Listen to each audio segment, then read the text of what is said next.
നവകേരള സദസ്സ് മുക്കുന്നത് ആരാണ്? നവകേരള സദസ്സിന് മങ്ങലേൽക്കുന്നുണ്ട് എന്നുള്ള കാര്യം യാഥാർത്ഥ്യമാണ്. നവകേരള സദസ്സ് 2024 നവംബർ 18 മുതൽ ആരംഭിച്ചപ്പോൾ ആദ്യത്തെ 2 ദിവസം മുഴുവൻ നല്ല മീഡിയ അറ്റൻഷൻ, അതായത് മാധ്യമ ശ്രദ്ധ നേടാനായി സാധിച്ചതാണ്. പക്ഷേ പോകെ പോകെ ഈ ദിവസങ്ങളിലേക്ക് വരുമ്പോൾ നവകേരള സദസ്സിന് വേണ്ട മാധ്യമ ശ്രദ്ധ കിട്ടുന്നുണ്ടോ എന്നുള്ള കാര്യം സംശയമാണ്. മറ്റ് പല വിഷയങ്ങളും നവകേരള സദസ്സിന് മങ്ങലേൽപ്പിക്കുന്നുണ്ട്. യഥാർത്ഥത്തിൽ കേരള സർക്കാരിന്റെ ഭരണ ഉയർച്ചകളും വികസനങ്ങളുമെല്ലാം തന്നെ ഉയർത്തി കാണിച്ചുകൊണ്ട് ജനങ്ങളിലേക്ക് ഇറങ്ങിച്ചെല്ലുക എന്നുള്ളതായിരുന്നു നവകേരള സദസ്സിന്റെ അജണ്ട. പരാതി സ്വീകരിക്കലെല്ലാം തന്നെ അതിന്റെ ഒരു ഭാഗം മാത്രമായിരുന്നു. എന്നാൽ ആദ്യത്തെ 1-2 ദിവസങ്ങളിൽ വലിയ സ്വീകാര്യത ജനങ്ങൾക്കിടയിൽ നിന്നും നവകേരള സദസ്സിന് ലഭിച്ചിരുന്നു.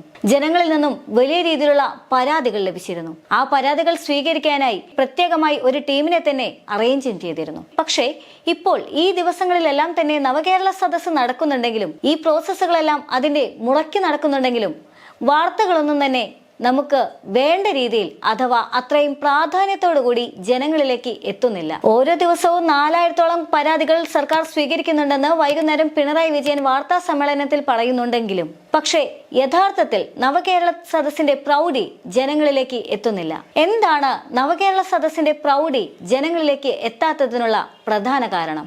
ആരാണ് ഈ നവകേരള സദസ്സിന്റെ പ്രൗഢിക്ക് മങ്ങലേൽപ്പിക്കുന്നത്?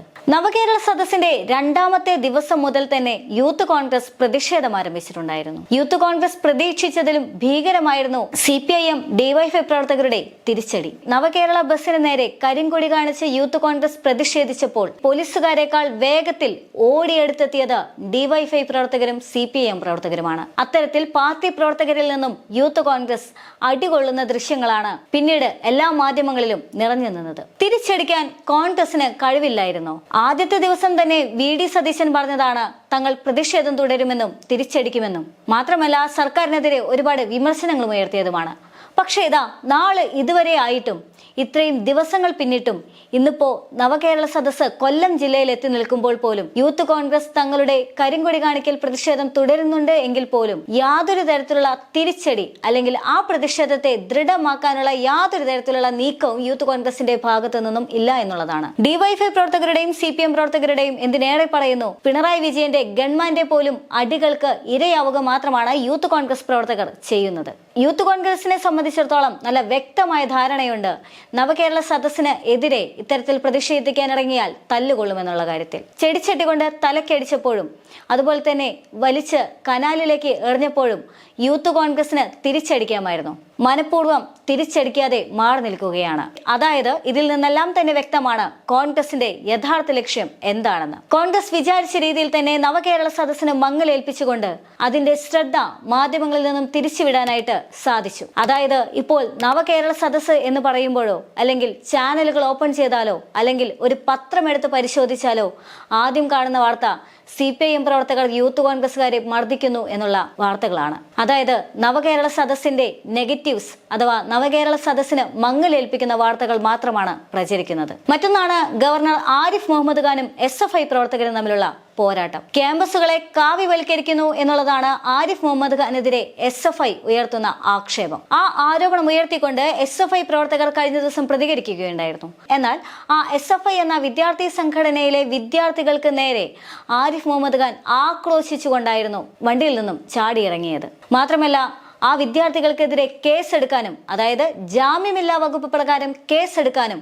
അദ്ദേഹം ആഹ്വാനം ചെയ്തിട്ടുണ്ട്. ഇന്നിപ്പോൾ അദ്ദേഹം SFI പ്രവർത്തകരെ എങ്ങനെയെല്ലാം പ്രവോക്ക് ചെയ്യാൻ സാധിക്കുമോ, എങ്ങനെയെല്ലാം പ്രകോപിപ്പിക്കാൻ സാധിക്കുമോ അത്തരത്തിലെല്ലാം തന്നെ അദ്ദേഹം പ്രവർത്തിക്കുന്നുമുണ്ട്. തങ്ങൾ പങ്കെടുക്കേണ്ട പരിപാടിക്ക് 2 ദിവസം മുൻപേ ക്യാമ്പസിലേക്ക് എത്തുക, മനഃപൂർവ്വം തന്നെ ഗവൺമെന്റ് ഗസ്റ്റ് ഹൗസിനെ തഴഞ്ഞുകൊണ്ട് ക്യാമ്പസിലെ ഗസ്റ്റ് ഹൗസിൽ താമസിക്കുക തുടങ്ങി തന്നെ കൊണ്ട് ആവും വിധമെല്ലാം തന്നെ SFI പ്രവർത്തകരെ പ്രകോപിപ്പിക്കാനായിട്ട് ആരിഫ് മുഹമ്മദ് ഖാൻ ശ്രമിക്കുന്നുമുണ്ട്. ഇന്ന് കോഴിക്കോട് മാവൂർ റോഡ് വഴി മുതൽ മാനാഞ്ചിറ റോഡ് വരെ നടന്നതും അതുപോലെ തന്നെ മിഠായി തെരുവിലെ അലുവക്കടയിൽ പോയി അലുവ കഴിച്ചതും നാട്ടുകാരോട് സംവദിച്ചതും കുട്ടികളെ കയ്യിലെടുത്ത് ലാളിച്ചതുമെല്ലാം തന്നെ ആരിഫ് മുഹമ്മദ് ഖാന്റെ വ്യക്തമായ അജണ്ടയാണ്.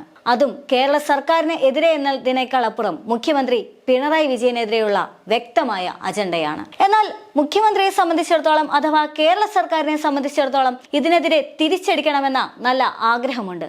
പക്ഷേ ചില സാങ്കേതിക കാരണങ്ങൾ അതിനെ തടയുന്നുമുണ്ട്. അതിൽ ഒന്നാമത്തേത് നവകേരള സദസ്സ് തന്നെയാണ്. മുഖ്യമന്ത്രിയും മറ്റ് 20 മന്ത്രിമാരും കൂടി 140 മണ്ഡലങ്ങൾ സന്ദർശിക്കാൻ ഇറങ്ങി തിരിച്ചിരിക്കുകയാണ്. ഈ സാഹചര്യത്തിലാണ് ഗവർണർ ഇത്രയും വിഷയങ്ങൾ ഇവിടെ ഉണ്ടാക്കി വെക്കുന്നത്. മറ്റൊരു കാര്യം എന്ന് പറയുന്നത് 2024 വരാൻ പോകുന്ന ലോക്സഭാ തെരഞ്ഞെടുപ്പാണ്. സർക്കാരിനെ സംബന്ധിച്ചിടത്തോളം സർക്കാരിന്റെ മുഖച്ഛായയെ മങ്ങലേൽപ്പിക്കുന്ന തരത്തിൽ യാതൊരു തരത്തിലുള്ള പ്രതികരണങ്ങളിലേക്കും ഈ സാഹചര്യത്തിൽ കടക്കാനാകില്ല. ഇതേ രാഷ്ട്രീയ സാഹചര്യം മുൻനിർത്തിക്കൊണ്ട് തന്നെയാണ് ഗവർണറെ മുൻനിർത്തിക്കൊണ്ട് BJP പ്രവർത്തകർ കളിക്കുന്നതും. ഇപ്പോൾ BJP പ്രവർത്തകരുടെയും കോൺഗ്രസ് പ്രവർത്തകരുടെയും ആഗ്രഹങ്ങൾ അഥവാ ഉദ്ദേശം ലക്ഷ്യം കണ്ടു എന്ന് വേണം പറയാനായിട്ട്.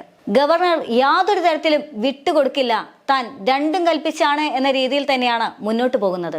ഗവർണറെ മുൻനിർത്തിക്കൊണ്ട് BJPക്കാർ നടത്തുന്ന അതേ രാഷ്ട്രീയ നാണയത്തിൽ തന്നെയാണ് ഇപ്പോൾ സർക്കാരും കളിക്കുന്നത്. SFI പ്രവർത്തകരെ മുന്നിൽ നിർത്തിക്കൊണ്ട് തന്നെയാണ് സർക്കാരും ഗവർണറോടുള്ള അമർഷം തീർക്കുന്നതും.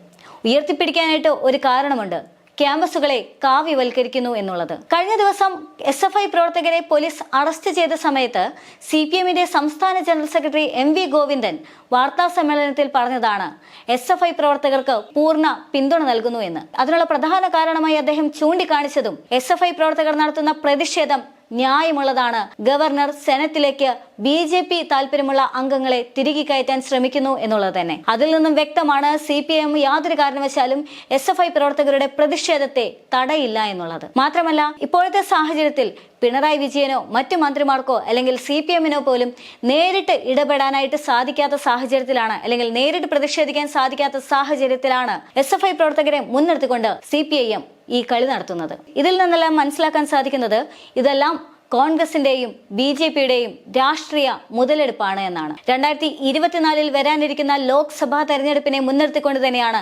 എല്ലാവരും ഈ നാടകം കളിക്കുന്നത്. എന്തായാലും സർക്കാർ തങ്ങളുടെ നേട്ടങ്ങളെയും ഉയർച്ചയെയും ഭരണവികസനങ്ങളെയും എല്ലാം തന്നെ ജനങ്ങളിലേക്ക് എത്തിക്കുവാൻ വേണ്ടി യാത്ര തുടങ്ങിയിട്ട് കുറച്ച് ദിവസങ്ങളായി. ആ യാത്ര 23-ാം തീയതിയോടുകൂടി സമാപിക്കുകയും ചെയ്യും.